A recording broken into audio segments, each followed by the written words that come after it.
the establishment media's hidden deals and secret corruption. And the reason why I think this is such an important topic is because I spent 1 year doing a deep dive into corporate media, into the establishment media.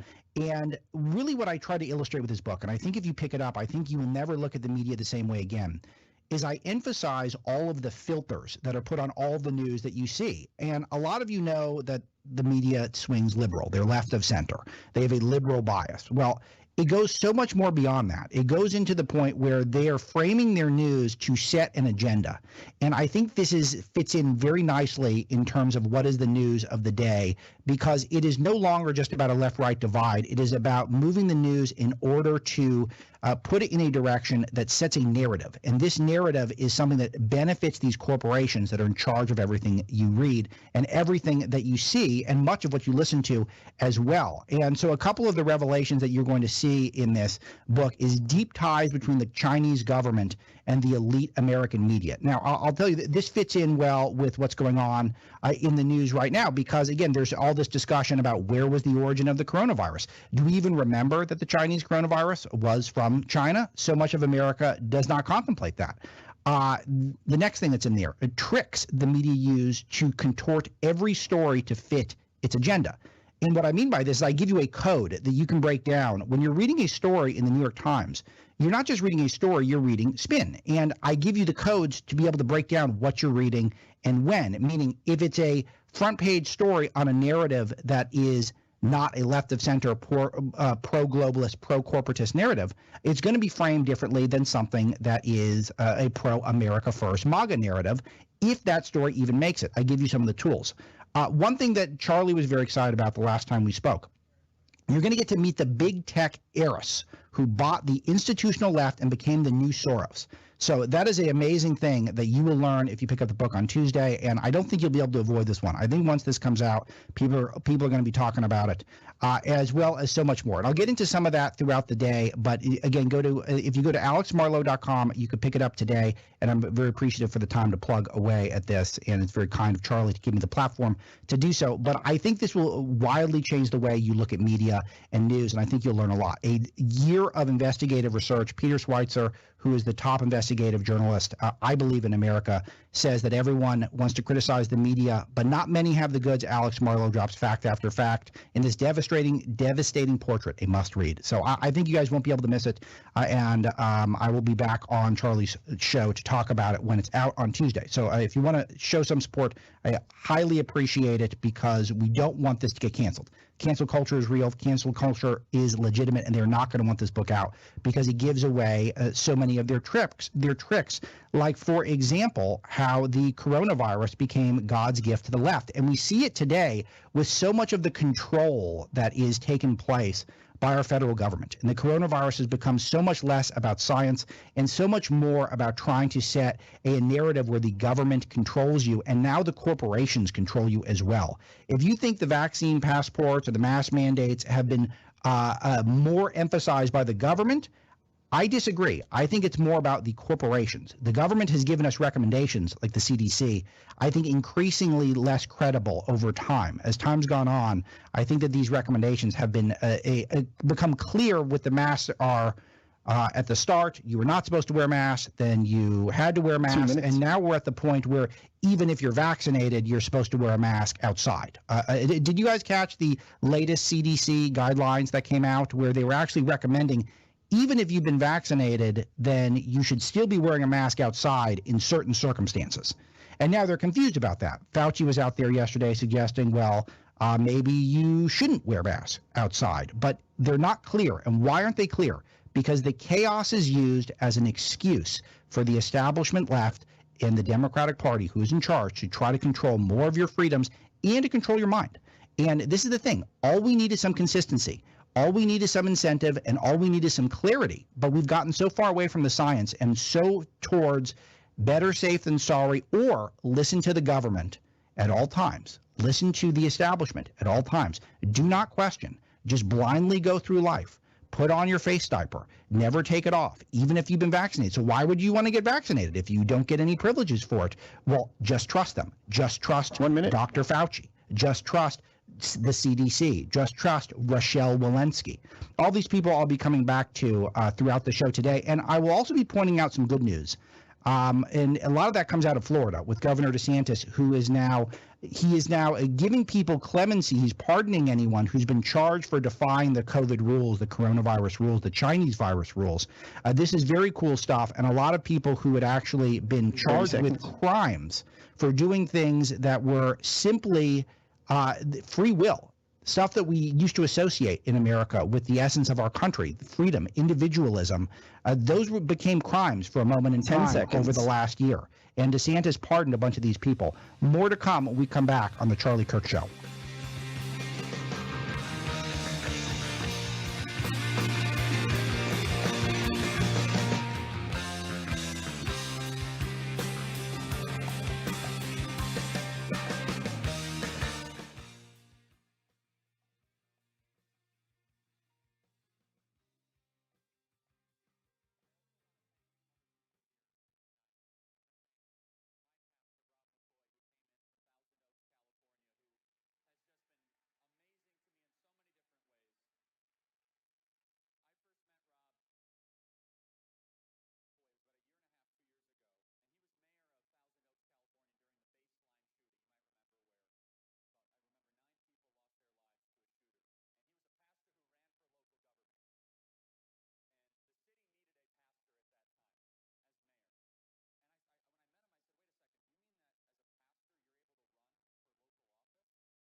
Looks like he's had about 6 twisted T's every time he starts walking, but it's adorable. And then lo and behold, there's Fauci in the video. Let's hear him on Chuck Todd's show on NBC. Go ahead. 5A. Go, guys. 5, please. And are we going to, but is the mask going to be something we have with us in a seasonal aspect? You know, that's quite possible. I think people have gotten used to the fact that wearing masks, clearly, if you look at the data, diminishes respiratory diseases. All right, so it's possible that we're going to have seasonal masking. Now, here is a clip of Fauci that we have. Let's play clip number 70, guys. This is not the same answer here. Go ahead. If you were going into a completely crowded situation where people are essentially falling all over each other, then you wear a mask. But any other time, if you're vaccinated and you're outside, put aside your mask. You don't have to wear it. But this is the contradictions that people are getting sick of, because Fauci is saying that you can take your mask off if you're outside, but if you're not socially distanced, then the vaccination might not do enough. What is this messaging? You would think this is actually an anti-vax messaging, because it's sending a signal the vaccine is not adequate for you to go outdoors without a mask on, which I don't know how many of you have been going outdoors without masks on over the last several months, because there are states, places like Florida and places like Texas, that have been widely open. Remember, Florida opened up Disney World about 9 months ago and did not see any massive spread of the virus, despite the media insisting that it would happen. And now we're talking about, if you're vaccinated, maybe still you should be wearing your mask outside sometimes. And we could also be having masks at a seasonal level. Now, let's hear from, this is the CDC director, Rochelle Walensky, on Chris Fredo Cuomo's show on CNN. Let's hear what she has to say. This is cut 68, guys. Go. What data do you have that suggests you need to go slow before you let people completely unmask and live their lives if they've gotten the vaccine? Well, you know, we know that data have been emerging with regard to the variants, specifically the UK variant, the Brazil variant. With those variants here, we do want to make sure that those data are going to be out and demonstrate that our vaccines will work. And I'm looking forward to updating our guidance very soon.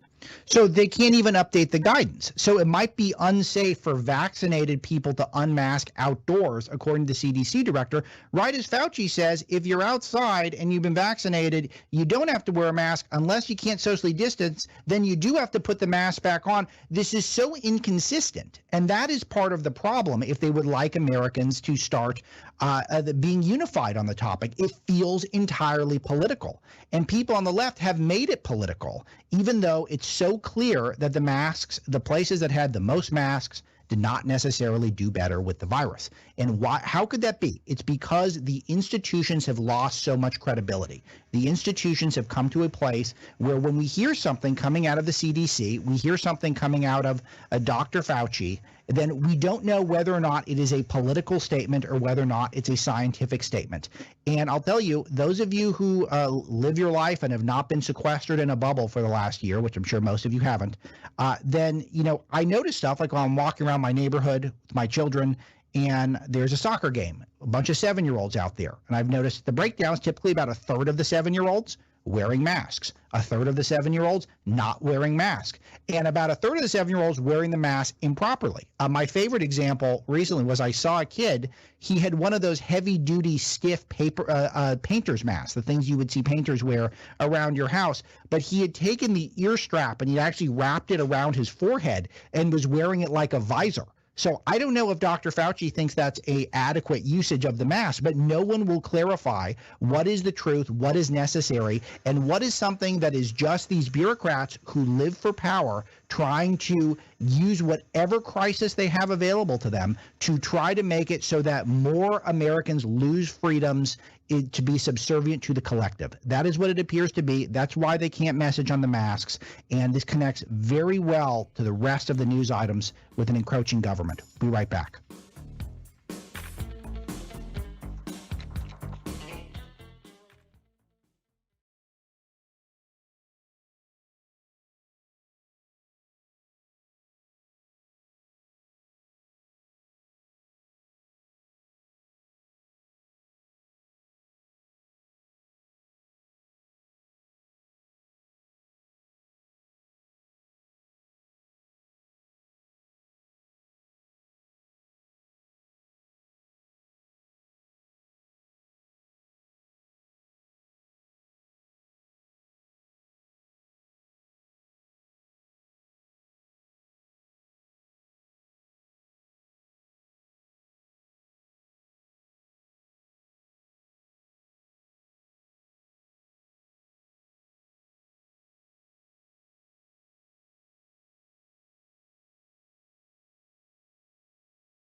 Charlie gave me the opportunity.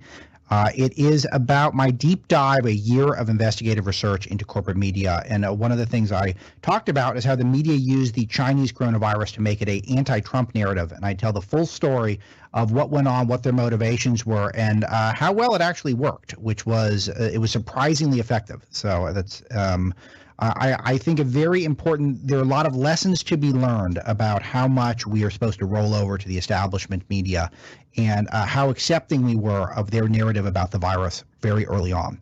All right, I'm going to switch gears here because it's a really important topic that is front and center in the news, and I think Charlie's audience skews a little younger, and I think I can be of service and help people understand why so much focus is going on with the Middle East and Israel right now, and how Joe Biden's abandonment of Trump's Middle East policies is a huge factor in why there is so much unrest at this time. And with me to talk about it is Joel Pollock, who is our resident expert. He's a senior editor for us at Breitbart News.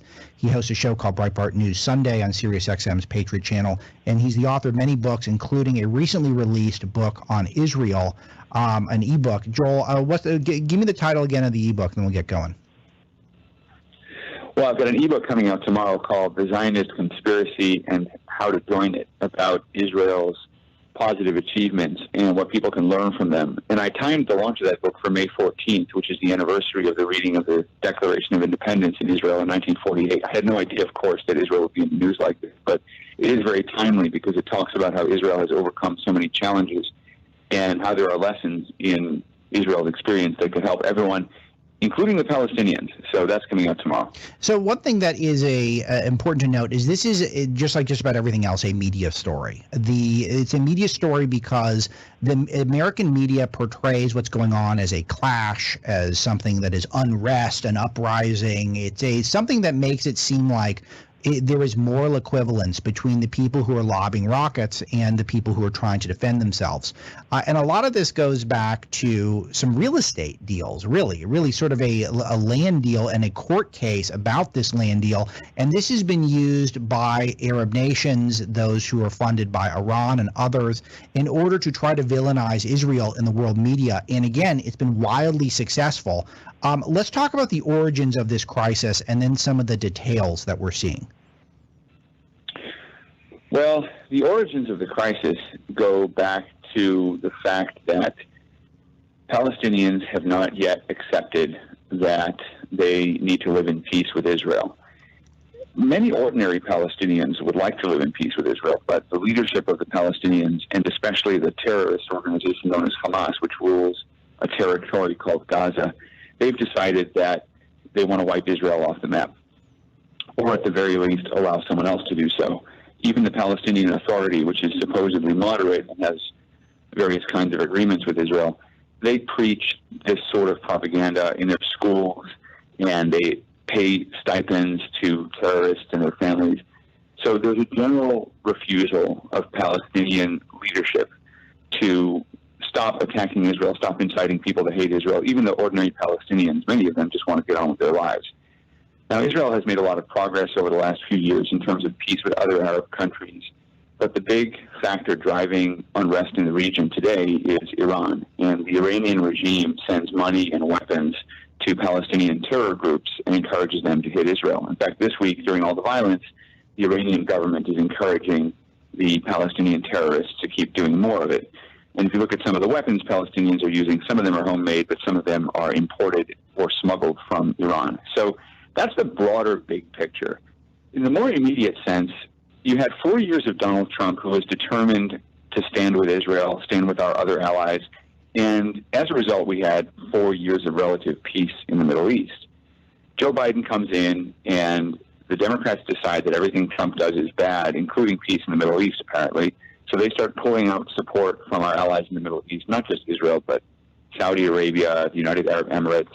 They start reneging on the promises Trump made some of these countries for making peace with Israel.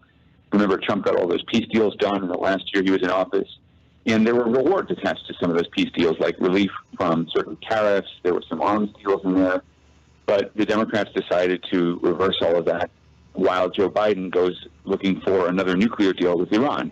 Obama made a nuclear deal with Iran in 2015, under which the U.S. agreed to drop sanctions against Iran in return for promises on paper maybe for 10 years to stop enriching uranium to weapons-grade capacity, which they're aiming at doing.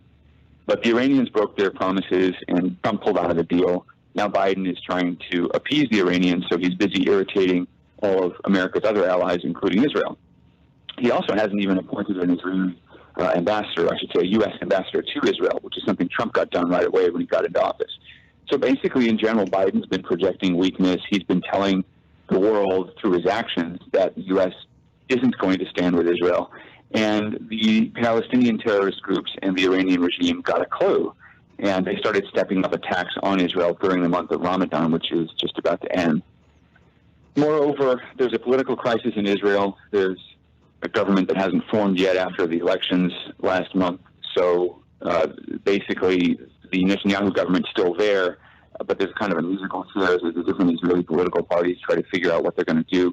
So there's a little bit of political instability there as well, which may have also been a provocation. But overall, what happened was the Palestinian terror groups decided this was their moment to instigate riots in Jerusalem, to get weapons and start shooting rockets at Israel's major cities, and to get the world involved. And they're hoping to pressure Israel and make life miserable for Israelis, and to show the world that they are in charge, that the terrorists are in charge, that Iran is in charge, and that Islamic terrorism is back.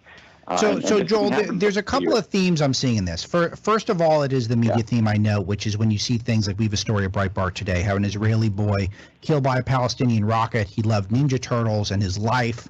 And he loved his parents, he loved his family, and he is now dead. There was an attempted lynching by an Arab of a Jew in the last day or two.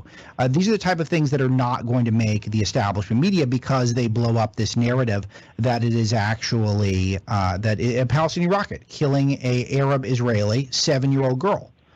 This is the sort of thing, Joel, where if the media plays out this narrative, then all of a sudden it looks like the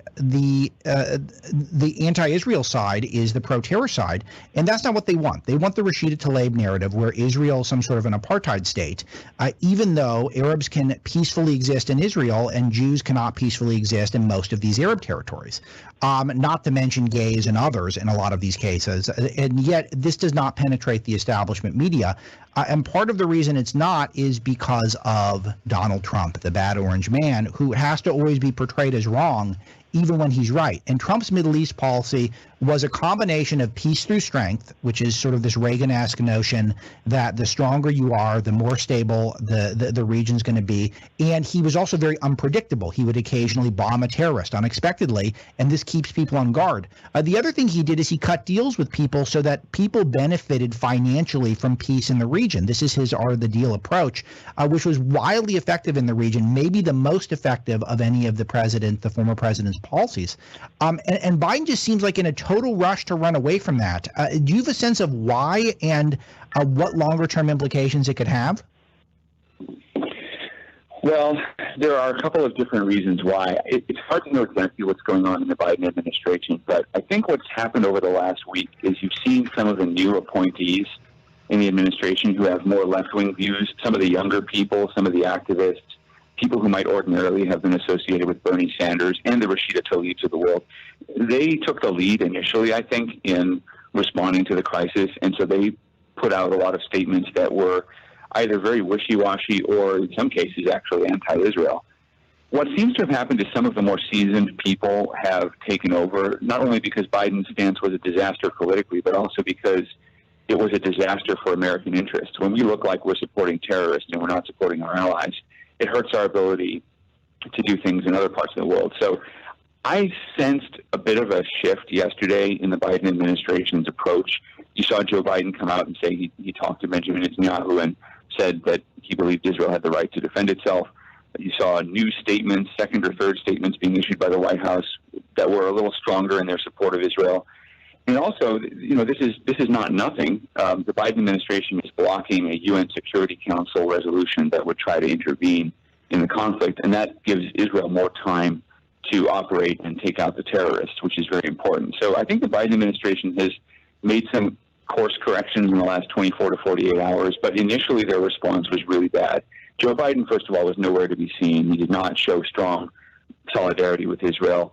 When they came out with statements at the White House, they were terrible. They were morally equivalent denunciations of, Palestinian terrorists on the one hand and Israeli courts on the other, over this land dispute in Jerusalem, which has been there for decades. So it's very hard to know at any given moment who's pulling the strings in the Biden administration. The one thing that's very clear is that it's not Joe Biden, that he himself is not in charge. He's not out there. With Donald Trump, one of the reasons you didn't see this violence happening is that he was very clear about where he stood. And people didn't like his tweets, but, if he put a tweet in all caps, "Don't mess with Israel," people didn't mess with Israel, right? Because they didn't know what he was going to do next. So he made sure that what he wanted was done. And Biden sending a signal what he's going to do is little or nothing. And this brings me, Joel, to the last and arguably most important question I could have, because there's a lot of people who are feel like they've been so disenfranchised and are so unclear on what is a responsible American foreign policy at this time, because we came off of so many years of the establishment, Republicans and Democrats, keeping us in endless wars that no one really understood after time. How does a younger person who's on the right and likes Donald Trump, how are they supposed to relate to this story, and why is this important to them? Why is it important to that audience? We want to grow up in a world where our kids don't have to worry about terrorism. We want to explore all the opportunities we have in front of us. If you go to Silicon Valley today, almost every tech company has an office in Israel and Tel Aviv. The last 15 years have seen an immense opening up of the Israeli startup economy. Israel is a startup nation.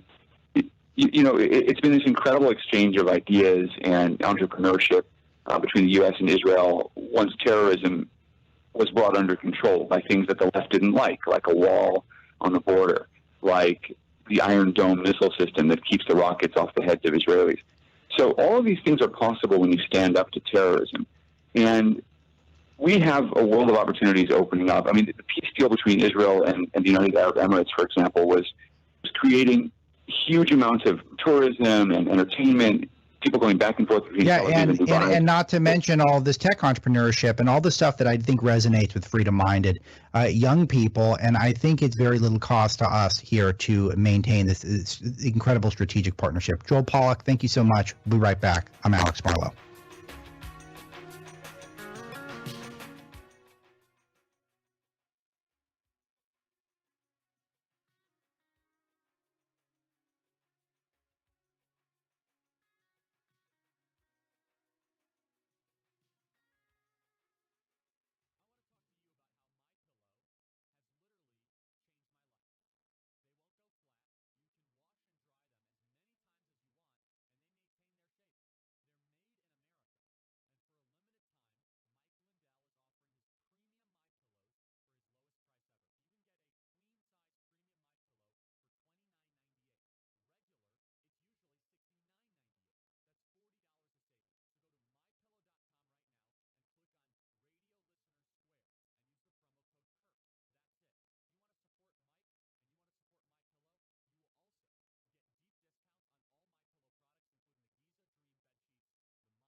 Back to business here on the Charlie Kirk Show. I'm Alexander Marlow, editor-in-chief of Breitbart.com and the host of Breitbart News Daily and SiriusXM's Patriot Channel. Very grateful for Charlie. And I love Charlie's show. I am a regular listener, and you should go to charliekirk.com for all the latest on Charlie and download his podcast if you don't do that. That's my favorite way to listen. Start at the top, scroll through, scroll back. That's the best way to do it. I think this Israel story is interesting because it is one of these things where if it gets worse, if it spirals out of control, then the implications for Americans actually do grow. And you see the sides and the lines that people are drawing, where Andrew Yang put out a very simple tweet on behalf of the Israelis who have, quote, come under bombardment attacks and condemn the Hamas terrorists. The people of NYC will always stand with our brothers and sisters in Israel who face down terrorism and persevere.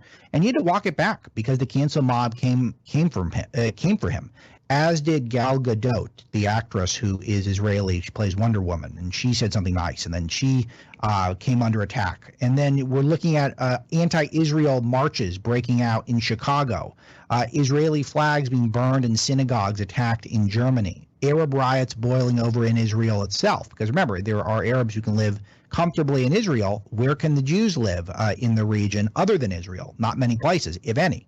And while they shout Allahu Akbar and a man gets stabbed, a Jewish man. This is the type of stuff where things get, I think, so much more muddied, so much more chaotic. And this is why the Biden administration made such a big mistake by sending a signal that America's guard is down and that Israel is going to be left to its own defenses. They've also empowered Iran with their various deals, who is the funder of all things evil in the region. It is true, and that's the bottom line. And that's why I think this is such a big deal.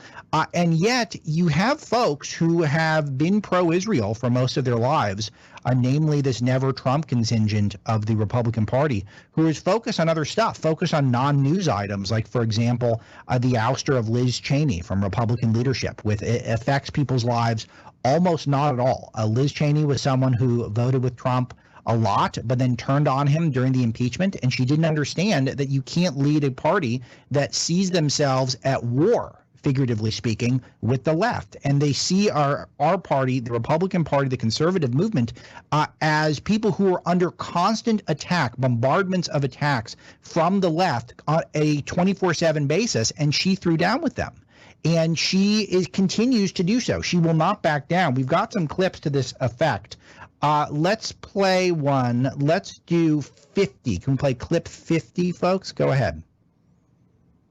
I will do everything I can to ensure that the former president never again gets anywhere near the Oval Office. We have seen the danger that he continues to provoke with his language. The danger. We have seen his lack of commitment and dedication to the Constitution. And I think it's very important that we make sure whomever we elect is somebody who will be faithful to the Constitution. And she's seen as a part of the old school Republican Party that was a warmongering party. And whether or not that's exaggerated a bit, maybe it is. But for the most part, that is how the old school Republican establishment and Democrat establishment, for large measure, is seen that way, as people who can't stop but get us into wars and leave us into wars forever. And so she already was someone who was probably on the precipice of becoming unpopular within the party. And then she not only turns on Trump, she's losing her leadership role, she's losing her power. And still, she doesn't back down. She is completely defiant from her own people who have said, hey, Liz, you got to cut this out. Trump is not the problem here. The problem is the left in this country. The problem is the globalist corporatist establishment that is encroaching on our freedoms. It's encroaching on our freedoms on a constant basis. And your priorities are completely in the toilet. And this expands to the whole Never Trump movement, who, again, were pro-Israel until all of a sudden Trump became the master of Middle East foreign policy. Then once Trump perfected it, then all of a sudden they don't care about Israel anymore. And what are they tweeting about? This narrative about Liz Cheney. The Liz Cheney stuff was a total distraction by the establishment media. The Republican Party had an internal debate. It was overwhelming. People wanted Cheney to go. Cheney has gone. They will replace her with someone who understands that fighting with the left is a number one priority, someone who backs down because they are pressured by the left, and the establishment media is not in a position to lead the Republican Party at this time. Whoever that person is, probably Elise Stefanik, who's not a perfect person, but is someone who at least gets the media war that we're in, the ideological cultural war that we're in. Once someone like that is tapped, then that person will do probably a fine job. But these people who think that the Republican base gives a gives a care about what CNN and the Washington Post have to say, or even the political establishment has to say, they don't. And if you want to hold your guns and attack Trump and add on to the million people that attack Trump, you're going to lose the faith of the Republican voter base. Be right back.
Very pleased to be filling in for my friend Charlie Kirk today on the Charlie Kirk Show. I'm the editor-in-chief of Breitbart.com, the first employee of Andrew Breitbart's news network. And I hope you are subscribing to Charlie's podcast, which I listen to with regularity, and I'm pleased whenever he invites me to appear on it, and in the captain's chair today. So very exciting. I have a book coming out on Tuesday, which works out very well for all of us, especially you guys, because you will love it. And you will learn a lot. I spent a year investigating the establishment in corporate media. It's my first ever book. It's called Breaking the News. And I don't think you're going to be able to miss it. But it comes out Tuesday, and I would love your support. And let's try to beat all the establishment people who will be selling books at the same time. Elizabeth Warren's got a book out. I'd like to beat her. That'd be good. Breaking the News, exposing the establishment media's hidden deals and secret corruption. And one thing that I point out is that I've been in Washington for about 8 years. And one thing that I've learned is that the swamp culture really is real. It was not just a talking point from President Trump. And you saw some of that in what I was playing at the end of the last hour with Liz Cheney, and about how she still sticks to her guns, even though it was so clear that she was costing herself massive amounts of political capital. But she had to attack Trump. She couldn't resist. And this is because Washington, in a way, is a single party town. It is not just the Democrat Party, it's the establishment party. And these are people who scratch each other's backs on such a constant basis that people change over time and they can't resist it. And one person that comes to mind at the moment, the guy named Ken Buck, who wrote a book that was supposed to be about draining the swamp. He's a congressman from Colorado, and he was one of the few Republicans who supported Liz Cheney. And Buck is also behind a bill right now that is making its way through the House. We don't know how far along it's going to get, but it's called the Journalism Competition and Preservation Act. And this is a Democrat-backed bill with a couple of Republicans who've signed on, though I've spoke to some of their shops, and many of them think that this was not the bill that was promised to them. But the bill that would allow for big media companies to organize kind of like a union and collectively bargain to get paid by the tech oligarchs in Silicon Valley. And these tech oligarchs, what they would do is they would cut a deal with whoever they felt like, and this union would form, and who would be the most powerful people in the union? It would be the corporate media, the exact same people that discourage independent journalism, that discourage independent voices like Breitbart and all of your favorite individual podcasts and all of your favorite Substack subscriptions that you guys are getting. All of those people are going to be disenfranchised. And you know who's going to be in there? It's going to be the biggest news conglomerates on the planet are going to be cutting deals. And you got this guy, Ken Buck, is the guy who's pushing it across the finish line. He's trying to. And this is something that is so outrageous. But when you understand Washington, you understand how this stuff is possible. You understand that there are people who are always going to be beholden, not just to the almighty dollar, which is, of course, a factor, but the people who back their campaigns, the people who give them support. And eventually these people come around and say, okay, now it's time for us to get ours. And this is a perfect example with this bill right now. So all of you who are so inclined, feel free to reach out to your Congress people. Make sure that they're aware of this Journalism Competition and Preservation Act, which actually will do the exact opposite, as is so often the case. It will enshrine and entrench the corporate media with more power, and it will disenfranchise upstart independent voices out there. They will have less of a say in our media because the big tech giants in Silicon Valley, we refer to those as the masters of the universe at Breitbart, they will get to just display more of your results are going to be tailored to these deals they cut with the corporate establishment. I go into a lot of detail about some of the stuff in the book Breaking the News, and I explain exactly how the big tech oligarchs, I won't say stole the election from Donald Trump, but I will say that if it was not for Silicon Valley and their manipulation, he would for sure have won his second term.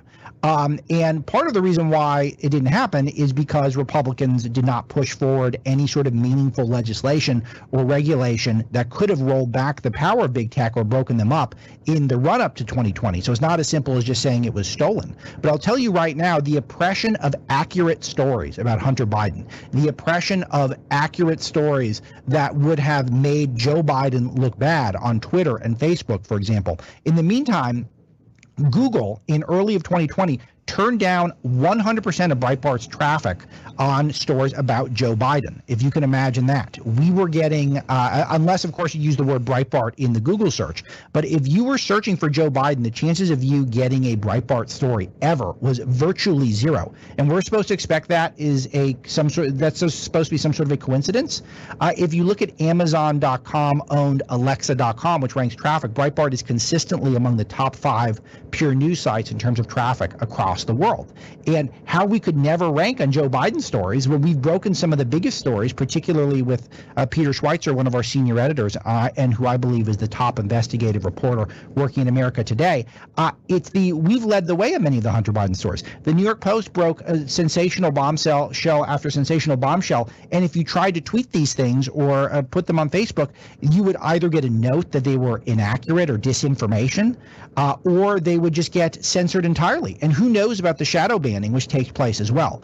All of this stuff is out there for you, and I break so much of it down in Breaking the News, and you'll want to be fluent in this stuff so we know how to go forward. So we don't make the same mistakes that we've made in the past, and we hold the left accountable for what they're doing, which is using every rule and regulation they possibly can in order to get more power for themselves. And sadly, there are too many Republicans who are letting them do it. And this is one of the lessons that I've come to learn over the last year of deep research. So if you go to breakingthenewsbook.com, you can get an autographed copy. It's very cool. If you go to alexmarlow.com, you can get it from wherever your favorite local bookseller is. And I would love your support. It would be an honor. And I do think you'll learn a lot. And if you're really so inclined, buy a couple, give it to someone who might not be on the right. Give it to someone who might otherwise not get exposed to some of the ideas we talk about at Breitbart, some things that Charlie talks about in the conservative movement in general.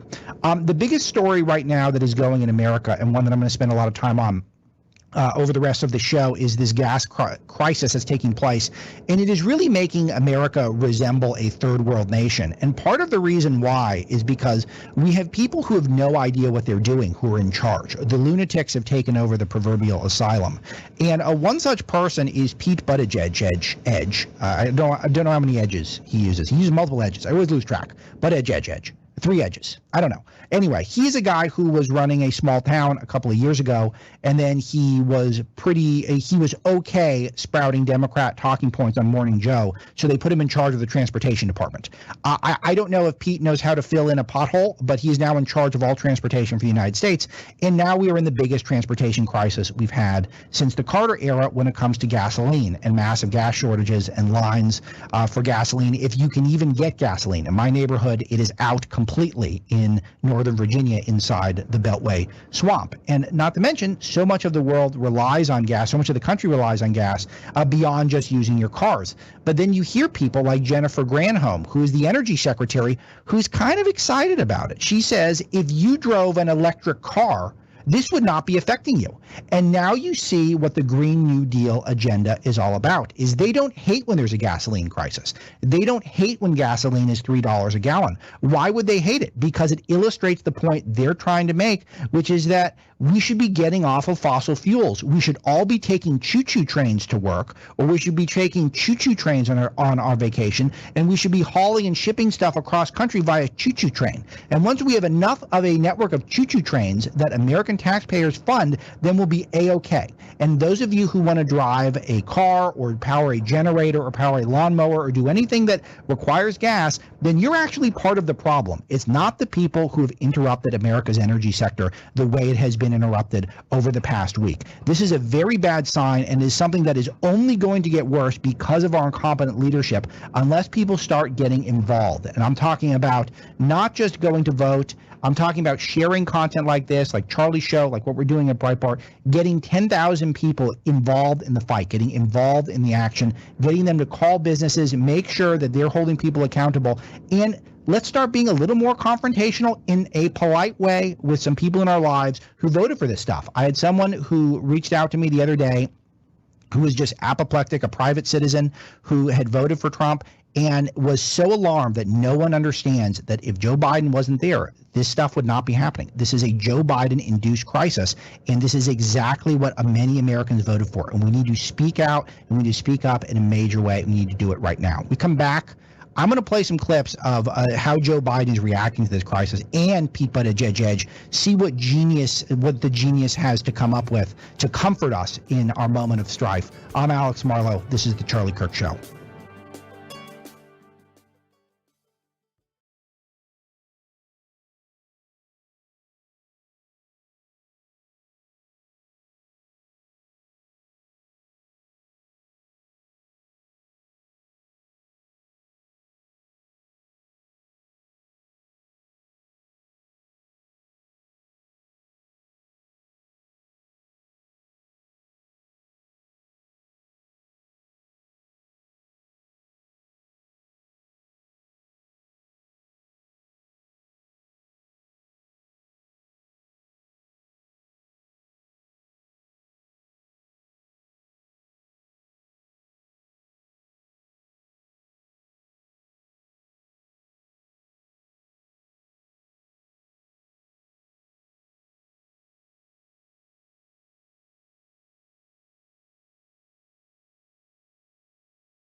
saddle for Charlie, who is on a much-needed vacation, or much deserved. I don't know if he needs one. It seems like he could pretty much work 367 or 8 days a year, which is more days than there actually are. But he could do it if you gave him the chance to. Thrilled to be here, and thanks to all of you who are picking up my book, Breaking the News, out next week. I'm sure I'll be back to talk about it with Charlie when he is here. I mentioned before the break that I wanted to play some of the clips to comfort us in terms of how our incredible leadership from the Biden administration is handling this crisis with the Colonial Pipeline that has been shut down by hackers. We are presuming the hackers are tied to Russia in some way. I don't know if we'll ever know for sure. I was told the Biden administration would be infinitely more responsible when it came to dealing with Russia, even though Trump was actually quite tough on Russia, aside from some of the nice things he said about Putin. But again, art of the deal, important part of what Trump does. But again, they're opening up the pipeline, I guess, at this point for a $5 million ransom, which just shows you how these are basically people who are rogue criminals who don't need much and could still interrupt the American energy sector and way of life so easily. It's such a humiliation. But let's see if there is some comfort Joe Biden can offer us. Can we play clip 72, folks? Thank you. What's your take on the end of your meeting, sir? Were you optimistic coming out of it today? Which one of the 12 I've had? Infrastructure, sir, and in particular. You guys are bad. I'm not supposed to be answering all these questions. I'm supposed to leave, but I can't resist your questions. Oh, that's hilarious. He's a funny boy, Biden, who's 1,000 years old. He's not supposed to be answering questions. He's president of the United States. Who is the person who is giving him these instructions that you're not supposed to answer the questions? Who is in charge? Who is the person who gave him that directive, do not answer questions? And why don't more of us care about this? It's not Kamala Harris, I'll tell you that. She's a total lightweight. So who is the person who is giving Biden the orders not to answer questions? And why is he taking these orders? The country is in a crisis right now. Please explain to us what's going on, Mr. Infrastructure. See, the problem is that infrastructure became packing the Supreme Court. That is what Mondaire Jones said, a Democrat congressman from New York, that's what infrastructure is. Infrastructure is all the Green New Deal crap. The infrastructure is not keeping our roads moving, our levees, our levees up to date, infrastructure, 5G. That type of stuff is not what Biden's talking about. Biden wants a Green New Deal. And that's why he can't answer questions, is because this stuff doesn't fit in with the Green New Deal narrative. All right, now let's hear with the genius, the man we are so blessed to have as our transportation secretary, former small town mayor, Pete Buttigieg, 73. We now see gas above $3 a gallon for the first time in 7 years. Bottom line, what's your message to Americans who are worried about how this is going to impact their wallet? How long do you think this is going to last? And do you think prices are going to go up even further? Well, my message is that we understand these concerns, that we've seen that in a lot of the impacted geographies that this is a real issue, and that's one of the reasons why we've been working with every lever of government that's available, and not the federal government as an island, but interacting with states and with companies to address this. So, I can't speak to long-term energy markets. Oh, it's about energy markets, long-term energy markets. I think you can speak to it just fine. Cut with the Green New Deal baloney and let Americans use whatever energy source is available to them and is available on the free market. How about that? And while you're at it, why don't you open up some of the pipelines that you shut down? And then maybe you could allow for us to do some more fracking in Pennsylvania, for example, and all of these new contracts that have been slowed, if not stopped entirely by the Joe Biden administration. Maybe that would be helpful right now. I got to tell you, I don't have to drive a lot to work. I work from home and for the most part, as much as I possibly can. But I was out in Los Angeles a couple of weeks ago visiting family, and I would drive into our headquarters, our world headquarters for Breitbart. And I was there for maybe a week and a half, and I spent about $210 on gas during that time. Now, LA is a trafficy town, but it wasn't a particularly long commute. And that's the sort of thing that is hammering not just middle America, but really the lower classes of America are the ones who are hit the hardest. This is a regressive tax on Americans. This is something that is penalizing the working class. And Pete Buttigieg has no relationship to those people. This is why it was so irresponsible, and Republicans and conservatives were so correct to point out that this is not a toss-off position, and this guy should not be in charge of our transportation department. We have gas lines and shortages. We haven't seen gas lines in 40 years. Gas shortages where certain areas of the country completely out of gas. The federal government had to issue a warning for Americans not to fill plastic bags with gas. You guys have seen the photos on social media. They're floating around. The fact the United States government has to put out warnings, stop putting gas into plastic bags right now, is a sign we're regressing towards third world status. This is Biden's fault. He needs to be held accountable right now. This is the Charlie Kirk Show.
to illustrate my point about Joe Biden and how he will not address reporters if it is inconvenient to him. But more importantly, if whoever are his puppet masters don't want him to do it, then all of a sudden he'll start reeling it back. Let's play clip 78, please. Also very much. Mr. President, if I'm on the ransom, were you briefed on the fact that the company did pay the ransom? I have no comment on that. Thank you. It's unbelievable. This is the massive crisis engulfing the country. Is it people can't get to work? I was literally sucking gasoline out of my nanny's gas tank selfishly so I could use it for my family. That's not true. I was not doing that. But this is the thing that's happening in the country. We're filling. You got people outside. Everyone's becoming a meme, filling giant plastic tubs filled with gasoline if they can find it, which they can't do in much of the country. And then you've got Joe Biden who won't comment on it. And we've regressed 40 years to third world country status in a matter of 2 days because a handful of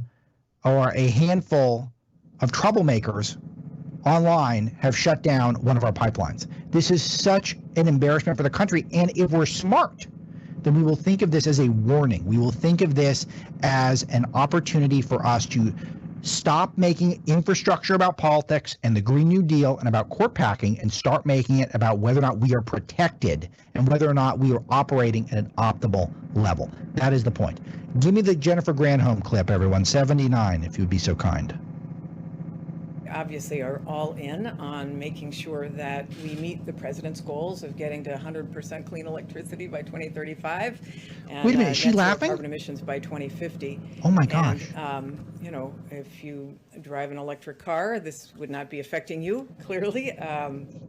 Jennifer, you're not supposed to say that. This is the type of stuff that the talk show hosts are supposed to fill in the gap. She's making my job too easy. Let me bring in John Carney, who's our economic and finance editor at Breitbart News, and he's a one-stop shop on all things economics. You can read him at Breitbart, and he's got a Twitter, which is @Carney, which is remarkable. It seems like maybe that should be an NFT, a non-fungible token of some sort. John, I don't know if you were able to hear the clip, but it was Jennifer Granholm literally laughing about how if you had an electric car, you would not be affected by the massive gas crisis that we're going on right now. It's as if she is trying to help out talk radio, who's been trying to make the point for so long that the main objective when it comes to the energy sector with the Democrats is to infringe on our ability to use, quote unquote, fossil fuels. And how crass is that? I mean, this is a genuine crisis. There are fire engines, ambulances that need fuel. There are people who need to get to work. And remember, we're coming into hurricane season in a lot of America, and places that are prone to hurricanes right now, not in the Gulf Coast, because they, as my brother who lives in Louisiana put it, they home make their oil down there. But on the southeast coast of the United States, people are going to need gasoline in the coming weeks and months. And so, we get all these really contemptuous people being like, look, they're filling their gas cans. People need their gas to run a chainsaw, to run a lawnmower. There's a lot of other to run businesses. I mean, this is not just about exactly. And here's one that'll really hit close to home. What about your Uber Eats driver or your DoorDash driver? Eventually they're going to run out, John, and they're not going to be able to bring you your Taco Bell, your Cheesecake Factory. The Secretary Granholm. And this is getting worse, Alex. 51% of gas stations in Virginia have no gas. Yeah. According to GasBuddy.com. I'm shocked it's only 51%, and I'm betting those are really rural areas too, John. I'm betting that those aren't the areas. I bet you the cities are totally cleared out because we drove around all day. We were able to find one place. We had to go in a big line yesterday in Virginia where we are. I went to multiple places that had already been cleared out, and it's going to take days to get back online. Yes, and remember that people are not confident right now when they hear, the pipeline's back on. First of all, we don't really know very much about exactly why it had to be shut down. And I understand, right? There's a lot of reasons they don't want to share too much information about that because it may encourage copycat. On the other hand, there's not a lot of confidence people are coming into this thing within the government, and they haven't been given a lot of reason to be confident that this is going to be over in a day or two. This is a big thing that we've been tracking throughout the show today on the Charlie Kirk Show. Again, Alex Marlow here filling in for Charlie. Thrilled to be here I'm the editor-in-chief of Breitbart News. And we've been tracking this about how part of the problem is that the authorities are no longer trusted. We were told, don't wear masks. Then we were told to wear masks. And then we're told to get vaccinated. Then we're told if you get vaccinated, you still have to wear your mask. And then everyone's just going, okay, we don't trust any of these people. They're not to be believed. And we're just going to make the best decisions we possibly can. And so when they tell us things like for example, there's no need to hoard gasoline, but then there's no gasoline left, and we know the government is no longer credible on these topics. Everyone, of course, is going to hoard gasoline, even if it's dangerous and potentially harming other people who need it more. Alex, just last week we had a great example of this. All the big experts told us we were going to create 1 million jobs in April, and instead we got 266,000. This week, we had much higher than expected inflation numbers. The Fed tells us this will be transitory, but again, it doesn't seem like people have a good handle of what's going on. And I think a lot of people look at these expert opinions and say, wait, you told us wear a mask, don't wear a mask. Yes. You told us it's airborne, it's not airborne. I think the expert credibility has really been shattered, and it's going to take something to rebuild it. And the Biden administration is certainly not making very credible statements to restore anybody's faith. If they're even making a statement. And I've been playing clips of Biden basically refusing to say what he knows and what Americans should do. His leadership ability is almost zero. And this is a problem. I know it's fun to dunk on him on talk radio and on social media, but this is when push comes to shove, when there's a crisis, you need leadership. And he's not up to it. And this is clear that he has hired political apparatchiks in his administration. Jennifer Granholm and Pete Buttigieg have no ability to govern and no ability to pull the levers of power effectively for Americans. They are there to pontificate on MSNBC and on Twitter, and that is not governance, John. Well, I think they have a real problem. In both Buttigieg and Granholm have a big problem in trying to restore people's confidence that they're going to provide fossil fuels to them in any short amount of time. Correct. Because we know in their hearts they really don't want to do that. They really want this to be the beginning of America ending gasoline usage, and so they're very hesitant to say, "Don't worry, I will personally guarantee that you'll have gas by the end of the week." They don't want to do that because in their hearts they kind of loathe the use of gasoline. John, we have a lot of other topics I want to get to today, but the last one on this gas crisis, now that the ransom attackers have been paid off, do we ever learn who they are exactly? How quickly can we shore up these vulnerabilities in our system? When do things get back to normal? Do they get back to normal? Where do we go from here? Paying off I look at this as like negotiating with terrorists. It is extremely dangerous to pay people off in this situation because it is an invitation to have it happen again and again and again.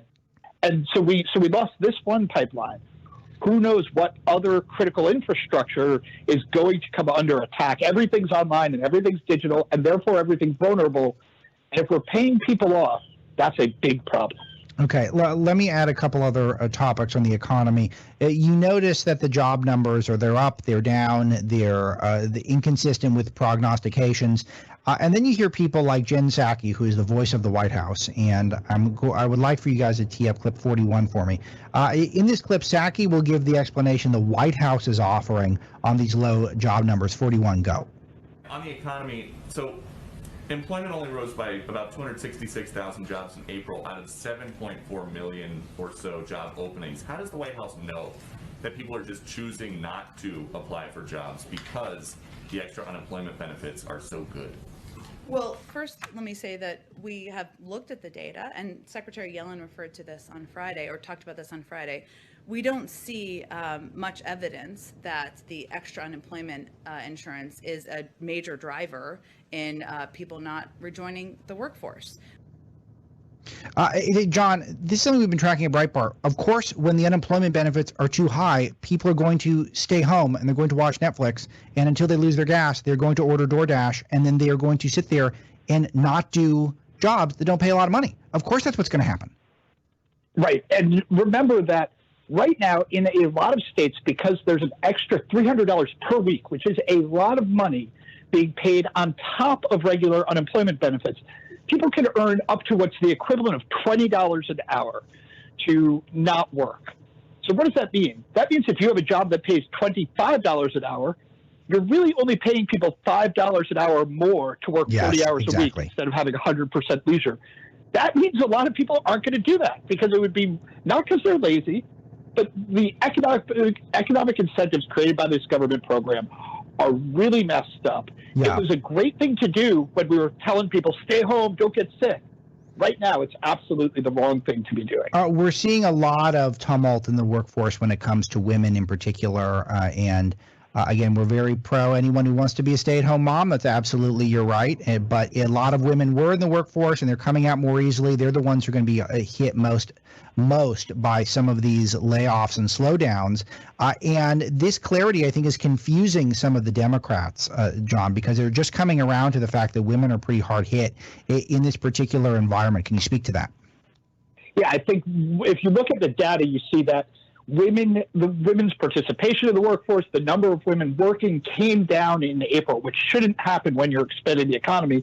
A big driver of this is most likely the fact that that even areas where they have open schools, many schools are not open full time, which means it's very hard for a lot of mothers who would be working but have school-age children, including kids who, can be much older than, we're not talking about people with infants, but mothers who would like to be working, but can't find the help to have no place to send their kids during the day. Right. So they have to stay home. And yeah, that's definitely a drag on employment. Again, there's also probably a little bit, you alluded to this, there's a little bit of women, I think, who probably didn't work this year and decided that it's nicer. And I don't think we should fight that choice. No, we shouldn't fight that. This is a choice. No, absolutely not. But we know a lot of it is because this is the people who claim to be the biggest defenders of women and feminism do not care about women nearly as much as they claim to, or else they would be creating an environment where they're free to do what they would like to do, whether or not to be at home, whether or not to work, whether or not to do a combination. Instead, they've created an environment where a lot of them are forced against their will to leave the workforce, and now they're changing course. And that's because of the incompetence of so many of these shutdown governors. John, I wish we had more time because there's a ton for us to get to. At Carney on Twitter, he's our economic and finance editor at Breitbart News. I'm Alex Marlow, and we will continue.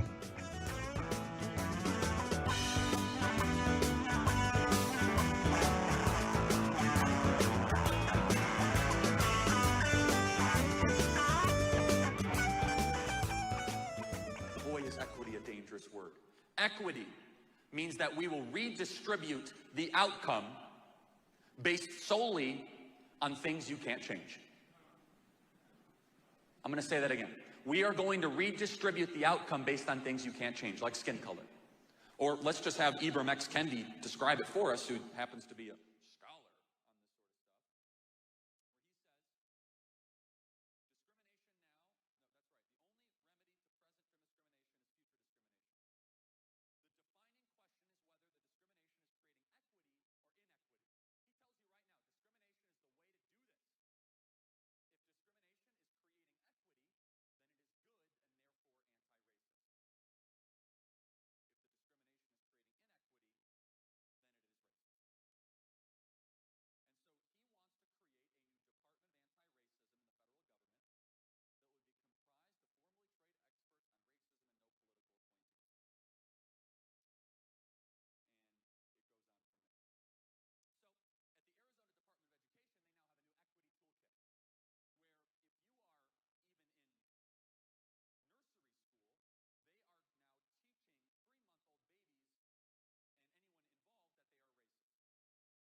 Thanks so much to Shad, Eric, Jeff, Connor, Andrew, and of course Charlie Kirk himself for letting me fill in today. It has been a pleasure. Make sure to get this show and all of Charlie's shows on podcasts. I'm a subscriber and I enjoy it. He's a workhorse and a lot of great content.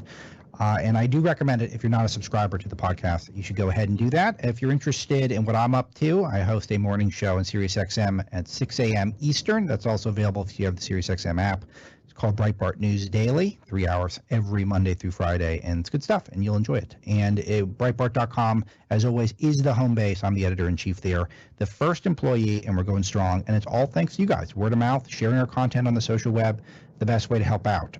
I have a book out on Tuesday, and I honestly believe it will change the way you think about media, and not just bias. This goes beyond bias. This is about how media was weaponized against Donald Trump and his supporters, and that's you guys. And it tells the full picture of it after a year of investigations. I think some of the stories that I will be revealing over the next few days, you will not be able to miss. But to get the full picture, you should pick up the book. Highly recommend it. BreakingTheNewsBook.com. If you'd like a signed book, I'm doing a live signing on Tuesday at 2 p.m. Eastern Time. I'd love if you joined there. You can get a signed book, ask a question, and it helps me beat folks like Elizabeth Warren, who, why should she be selling books? Her message is stupid and silly. But one of the points I make is how the media was so determined to make Trump wrong about everything. And one story that producer Andrew just flashed across my screen is that now all of a sudden Biden is interested in rebuilding at least parts of the border wall or continuing parts of the wall. It's almost hard to believe that this is happening. The crisis at the southern border is nothing to be laughed at. It is getting worse by the minute because every time we don't address it, it is just more incentive for people in Central America in particular and these cartels that control so much of our border in really a lot of the regions at the very southernmost points of our own country. Yes, that is right. These horrible human smuggling, drug smuggling cartels are so often controlling American towns now at the southern tip of our country. And whenever we don't address it and act like this is some sort of a political thing and not a national security thing, things are going to get so much worse because it sends a signal to the cartels it's game on. So apparently certain parts of the wall, levee walls are where you've got levees in the traditional sense. Then we've got fencing on top of it typically. They're pretty common if you go down to the border as I have. Those are back on, but the United States Army Corps of Engineers has insisted that wall construction remains paused to extent permitted by law. Per the Department of Homeland Security, we've started critical work to repair the Rio Grande Valley's flood levee, which was evacuated to make way for border wall. This is remediation work and will not involve expanding border barrier.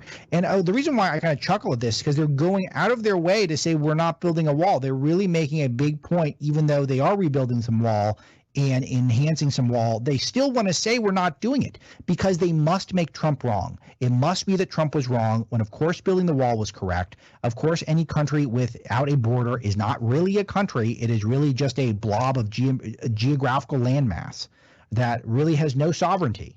And if you don't know who's coming in and out of your country, then is it even a country at that point? And yet that is the desire of our political establishment in Washington. And Trump was starting to prove with his Remain in Mexico policy, with these policies that were forcing would-be illegal migrants to illegal aliens to apply for asylum at consulates and embassies in their hometowns instead of coming up to the United States.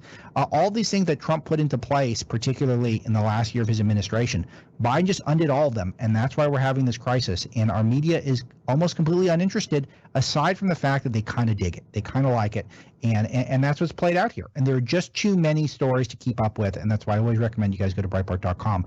But I do try to break down some of the motivations that people have at this time, because it is when you see this gas shortage and then you hear Biden administration officials suggesting this is potentially a good thing because it'll force people to take electric cars.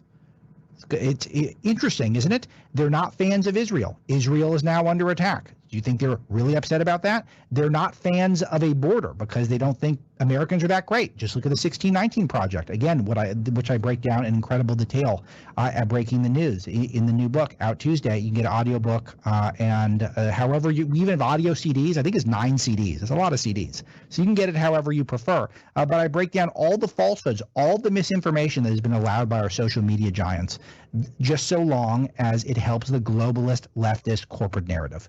And that is what we are at war with right now, to try to get the truth out. And they're just one crisis after the next. And when you see the motivation and the agenda behind why these things are allowed to happen, you'll be able to see much more clearly about the media and about our political landscape at this time. Thanks again to Charlie. I'm Alex Marlow, breakingthenewsbook.com. Thanks for listening.